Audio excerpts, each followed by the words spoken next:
কনকনে শীত, রাত নামতেই নিস্তব্ধ হয়ে যায় আনোয়ারার সড়ক।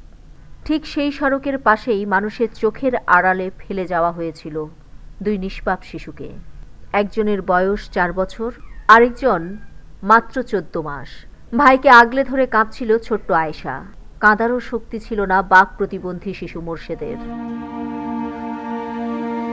28 ডিসেম্বর সন্ধ্যায় আনোয়ারা উপজেলার বারখাইন ইউনিয়নের মাজারগেট এলাকায় সড়কের পাশে কাঁপতে থাকা শিশু দুটিকে দেখতে পান অটোরিকশা চালক মহিমউদ্দিন।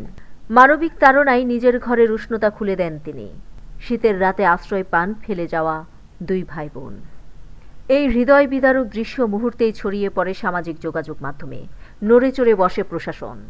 জেলা প্রশাসন ও সমাজসেবা অধিদপ্তর দায়িত্ব নেয় শিশু দুটির। তবে উদ্ধারকালে 14 মাস বয়সী শিশু মোর্শেদের অবস্থা ছিল অত্যন্ত সংকটাপন্ন। গুরুতর অসুস্থ হওয়ায় শিশু মোর্শেদকে ভর্তি করা হয় চট্টগ্রাম মেডিকেল কলেজ হাসপাতালের নবজাতক নিবিড় পরিচর্যা কেন্দ্র এনআইসিইউতে। 1 সপ্তাহ ধরে চলেছে জীবন মৃত্যুর লড়াই। শেষ পর্যন্ত লড়াইটা জিততে পারল না শিশুটি। আজ সোমবার বিকেল 3টার দিকে চট্টগ্রাম মেডিকেল কলেজ হাসপাতালে চিকিৎসাধীন অবস্থায় মারা যায় 14 মাসের শিশু মোর্শেদ। শীতের রাতে ফেলে দেওয়া এক নিষ্পাপ প্রাণ চলে গেল নীরবে। বেঁচে থাকল তার বড় বোন আয়েশা, কিন্তু হারিয়ে গেল তার ছোট্ট ভাইটি।